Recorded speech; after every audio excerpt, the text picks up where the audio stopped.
Welcome to the Farming Without the Bank podcast, the show with a no BS approach to money, hosted by a farm strategy expert and authorized IBC practitioner. Join us as we get real and expose the flaws of traditional financial institutions in order to help farmers take control of their finances, create peace of mind, grow their wealth, and leave a legacy. Now, here's your host, Mary Jo Irmen.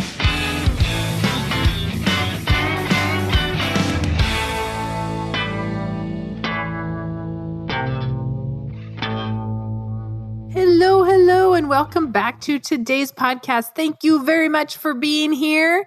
Thank you for giving me 5-star ratings, and please share this with your friends. I don't know. Sharing with your family is optional, and they may think you're crazy, but your friends are usually a little more forgiving. However, please share. I appreciate it. Okay, today I want to talk to you about a couple of things that I was listening to this morning as far as podcasts go and our curiosity to want to know things. And then that led to a whole nother podcast I was listening to where a farmer was being interviewed that apparently they farm 9,000 acres. And I found it very interesting that we farm 9,000 acres and he is just one of the partners. It sounds like there's a grandpa, a dad, and him involved in the operation.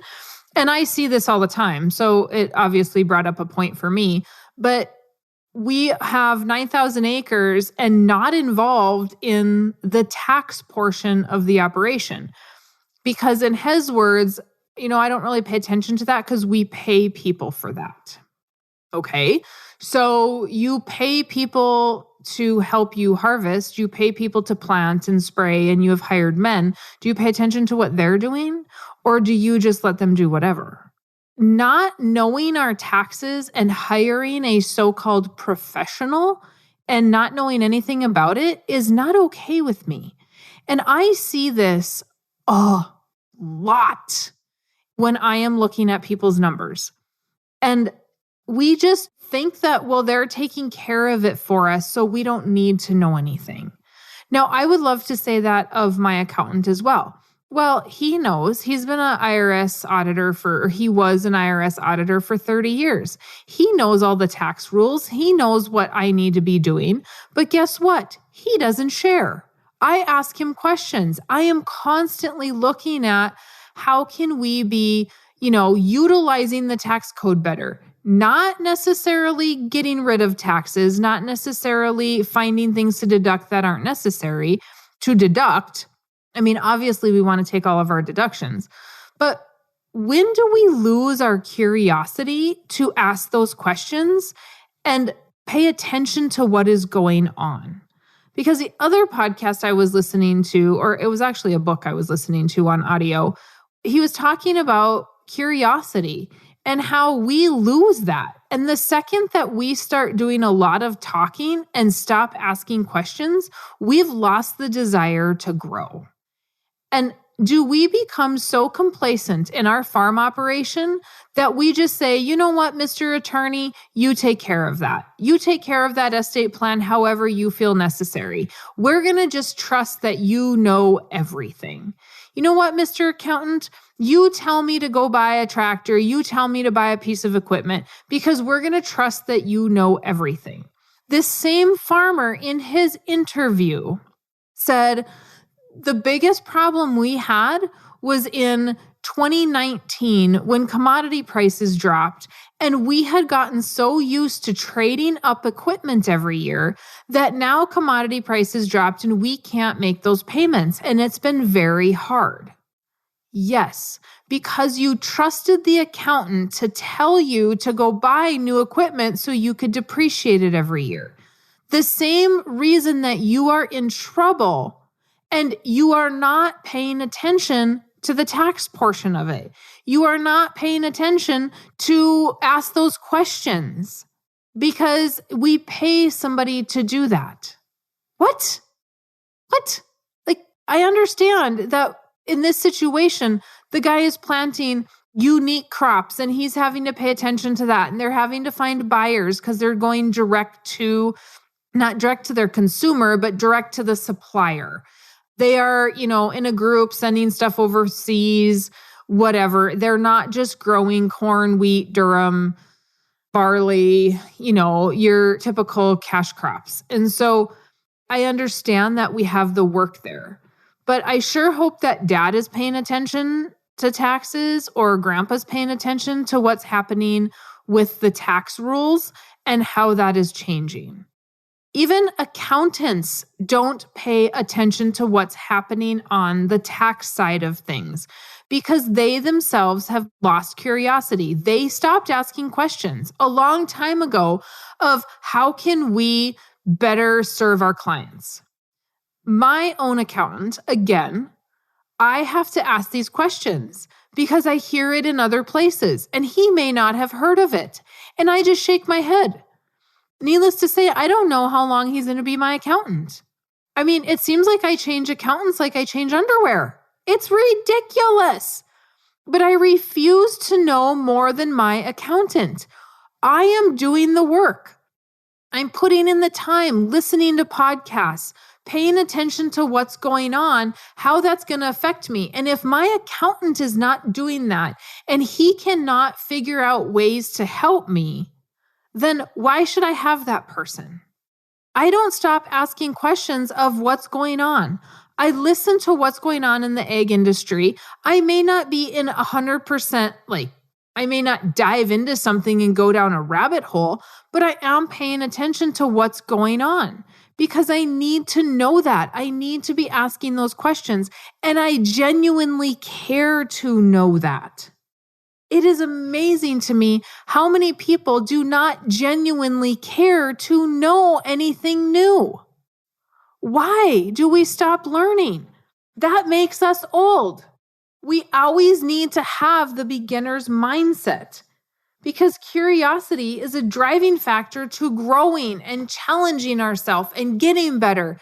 And it may grow your operation, but yet we are not really asking questions.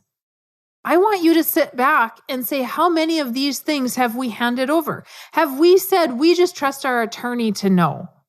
And how many estate plans, you guys, I can't tell you how many estate plans have gone bad that I've talked to people. Oh yeah, grandpa, grandma said they had it all set up. Mom and dad said they had it all set up. And then somebody dies and it's not done correctly because we trusted that person to know everything. I do not mind when a client comes in and says, I've listened to other podcasts. I've read other books. What are they saying? Why are they saying that? The more information that a client has, the better the client they're going to be. It is not annoying when a client asks a lot of questions.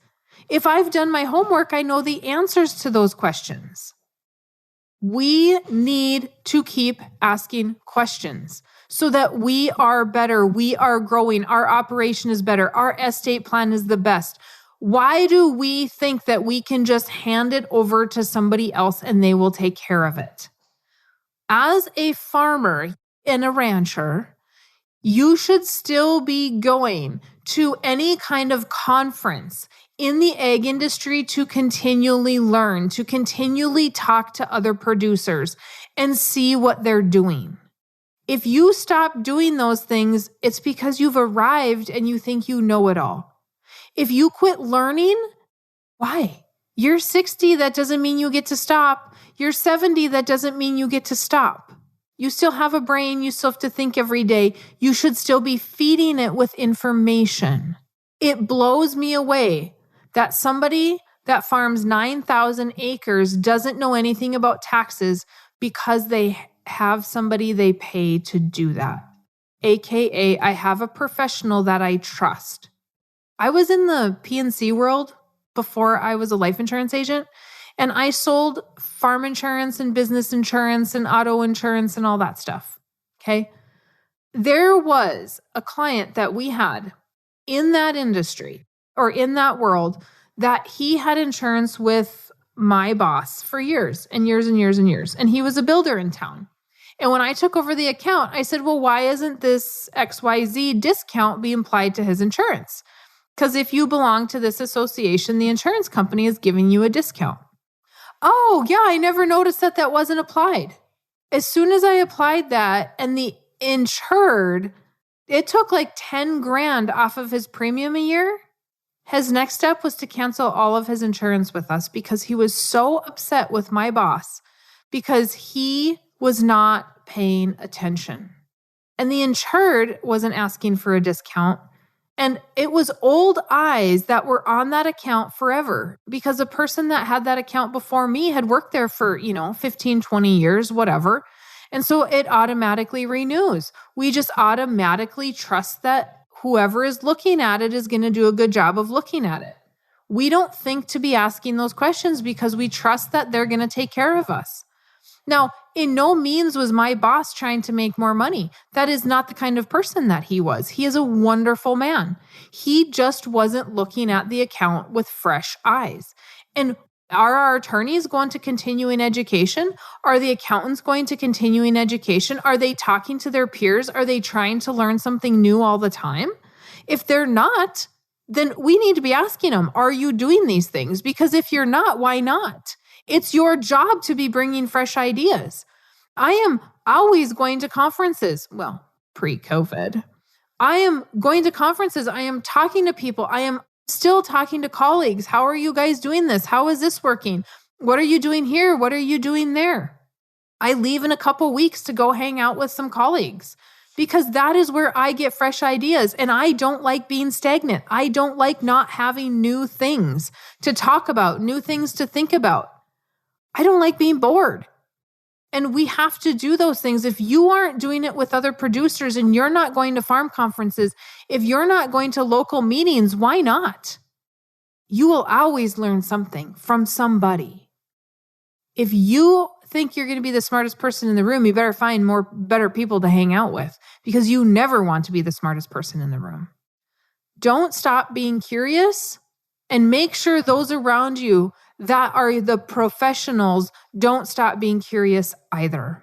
And make sure you're sharing stuff with them because a lot of times clients will share things with me that I didn't know because I can't be everywhere at once either. But by gosh, if you share it with me, I'm definitely going to look into it. And I appreciate the help. I appreciate having more eyes out there helping me be better at what I do. But I don't want to stop learning. I am always going to have that beginner mindset, or I'm always going to try to remind myself to have that beginner mindset. And I always want to be in a room filled with people that have more knowledge. And I will always remember, ask more questions, ask more questions. Sometimes that's hard for me to ask questions because I want to share everything that I know because I want to help people be better. And I'm excited to help them. But I also have to remember that I need to learn and I need to ask more questions. Do you need to be doing that as well? So that is today's podcast. A little bit inspiring, but a little bit like I want to get there a little bit in front of you and say, don't be trusting these people and thinking that they're going to take care of you. Thinking the accountant and the attorney is going to take care of you is thinking like your banker is going to take care of you. They all need to be held accountable, including me if you're a client. I need to be held accountable. What am I learning? Where am I not sharing information or what can I share with you? If you're a client, are you talking to me enough? Are we visiting enough so that we can be sharing what's going on in your operation? We can be bettering you. If you're not, why not? I want to talk to you. Okay, this is important stuff.